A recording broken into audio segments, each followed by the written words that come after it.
Hello and welcome to 51%, a programme about women reshaping our world. I'm Jennifer Ben Brahim. From Tokyo to Toronto, Delhi to Paris, millions of women plan their journeys, choosing where to sit, when to travel and how to stay alert. More than 70% of women worldwide have encountered sexual harassment in public spaces, including on transit. Here in France, the number of victims of sexual violence on public transport recorded by law enforcement has increased by 86% in almost a decade. And 91% of victims are women. Now, to unpack why women's safety in public transport is a global problem and what real solutions could look like, I'm joined from Canada by urbanist, speaker and writer Leslie Kern. She has written extensively about gender, gentrification and feminism, such as in her book, Feminist City, Claiming Space in a Man-Made World. Leslie, thank you so much for being here with us in the studio. My pleasure. Now, I kicked off the show with some fairly worrying statistics. In your opinion, are we seeing a rise in violence against women in public transport, or are figures simply a symptom of increased reporting? It's impossible to say whether the actual numbers are rising, but yes, I think reporting is on the rise because women, especially a younger generation of women, are not willing to put up with harassment in public space and public transport. And also transportation agencies and police are now more actively gathering this data than they ever were before. So I think it's great that we can now see these numbers, but I suspect it reflects a very long-standing problem. And research shows that women are actually more likely to use public transport than men. Yet, as your book, Feminist City, points out, public transport is not really adapted to women's needs. How so? Women use public transportation more often than men, but they tend to travel in different ways. Public transit systems are pretty good at getting you through your linear commute from home to work at rush hour. But most women, especially if they're caregivers, make multiple stops along the way, perhaps dropping kids off, picking up things for the household. They don't travel in simple linear directions from residential areas to downtown areas. And they travel more often at off-peak times. So women's transportation styles and modes have not been well accounted for on most public transit systems. And many women say that are constantly on alert, when using buses or trains. How does this fear shape the way women actually move through these cities? Yeah, it's like this little extra backpack of vigilance that you're carrying with you. All this extra set of actions and precautions that women take, such as letting friends track their journey on an app, texting people when you're leaving and when you expect to get home, being very careful about where you sit. It's all these extra things that women are constantly thinking about, and it's very normalized. We're expected to do this. Well, Leslie, the question of women's safety in public transport became a headline issue here in France when last year a young Brazilian woman was nearly raped on the RERC in the suburbs of Paris, saved only by another female passenger. Since then, a petition was launched with more than 32,000 signatures calling for the creation of women-only wagons. We asked some commuters if this was a viable solution. If we had that kind of carriage, I know that my friends or even I would say, okay, we'll use public transport, even if it's a bit late. But it could also widen the divide and worsen the already tense climate between men and women. It's quite a delicate issue, because if we start going down that road, then why not also have bars for men, bars for women, shopping centers for men, spaces reserved for men, spaces reserved for women? Well, France's Gender Equality Minister Aurore Berger unveiled at the end of last year a range of measures as part of a national plan to prevent sexist and sexual violence. She, however, said she was not in favour of female-only carriages, calling it a form of segregation. Now, Leslie, I'm interested to know, what are your thoughts on this issue?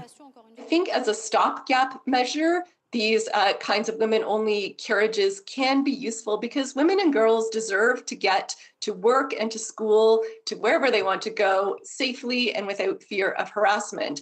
However, it raises the question, are we doing anything to challenge the behavior that causes the problem in the first place? So are men being asked to step up and examine their own behavior, or are they being taught how to be good, active bystanders who will intervene when they see a problematic situation occurring?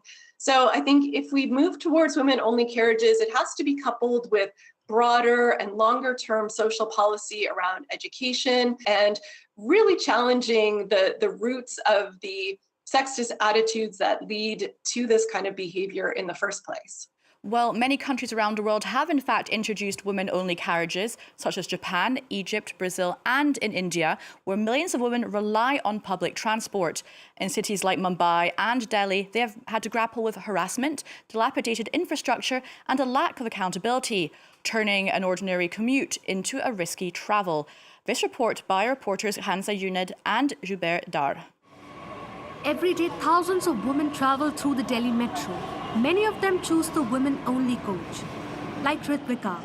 The first coach in a Delhi metro train is always reserved for women.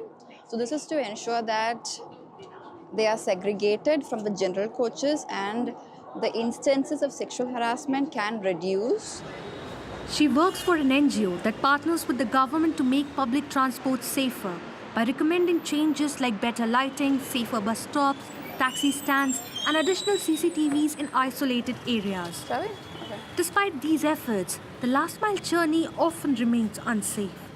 So back in 2012, there was a horrific gang rape of a young woman that happened in Delhi bus, and that sort of has really impacted the psyche. And after that, I think a lot of families find it very difficult, or they don't really like young women, especially traveling in buses alone and especially at night. And this has really impacted the way that young women are able to access opportunities, whether it's education, whether it's employment, or even just going out and having fun with friends. According to a 2023 World Bank report, 84% of trips taken by Indian women for work are by public transport.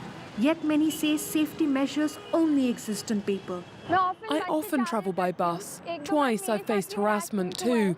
But the problem is, who do you report it to? And will anything even happen? Since then, I always stay alert. I carry pepper spray with myself, and I also share my location with my family at night while I'm traveling at night. And I feel like these laws and precautions won't change and help anything until unless the mindset of these men who are the problem changes. To make travel safer for women, NGOs like the Azad Foundation are training women from low-income families to work as professional drivers. Founded in 2008, the NGO has trained around 5,000 female drivers so far. When we travel late at night, we usually see men driving buses and taxis. Women often hesitate to get into a vehicle driven by men, so seeing a female driver will make them feel safer. In a country where one woman is raped every 15 minutes, for many, the struggle begins long before they face the roads. When I told my family I wanted to drive professionally, their first reaction was fear that I might get into an accident. They were also worried about night shifts and how the environment in India is unsafe. They said that if women aren't even safe in the streets, how would I be safe with men sitting behind me as passengers? Everyone in my family refused to let me learn to drive. I had to fight with my family to come here. These female drivers still have a long road ahead, as women make up to just 6.8% of India's nearly 200 million licensed drivers. Well, Indian women, as we see there, training to become taxi drivers. And recently, rideshare apps like Uber have put in place an option allowing female passengers to choose women drivers.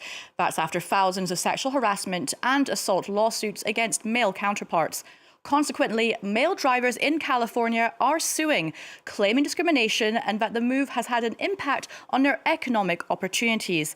Now, Leslie, speaking of economic opportunities, you mentioned in your book that there is actually a real hidden cost to female fear in public spaces.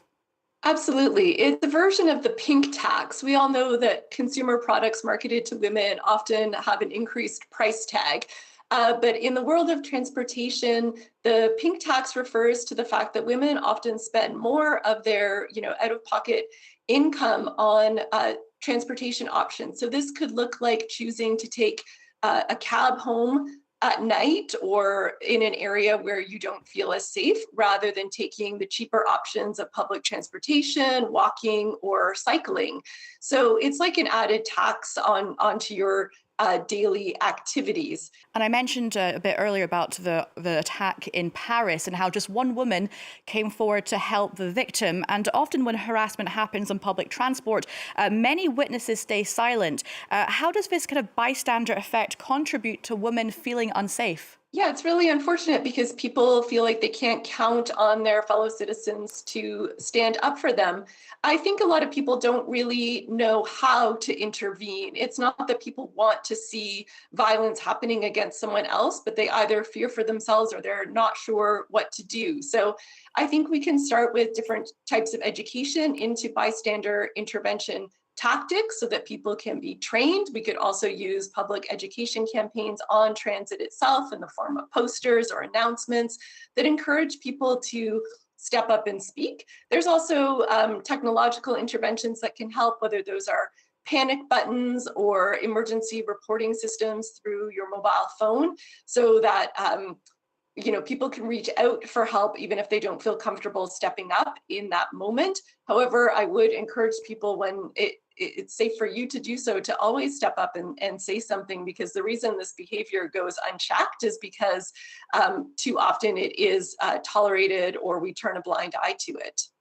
So you mentioned there technology, kind of emergency buttons. There are actually, in fact, initiatives that have been put in place to try and offer safe travel conditions to girls and women. In the French city of Orléans, a transport app now makes it possible to alert the police of any harassment or violence at just the click of a button.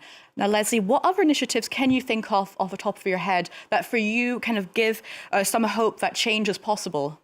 I'd like to mention the Safety Pin app, which originated in India and is actually from a women-led organization. And women can use it to map out their journeys through cities around the world using data that's been input by other users reflecting experiences of harassment, violence, or places where they feel safe.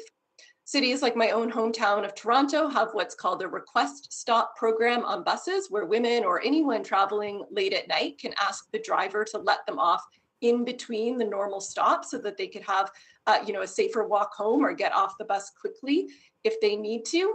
The use of data and apps is really helpful because you can track the arrival time, and on some services now you can also get information on how crowded the train or bus or tram is. So giving people more information to feel empowered to make choices that feel good for them is, I think, one good way forward. Okay, well, Leslie, some hope that we are on track, pardon the pun, to securing better conditions for women in public transport. Thank you so much for speaking to us on France 24, Leslie Kern. And that's it for this edition. So until our next show, bye for now.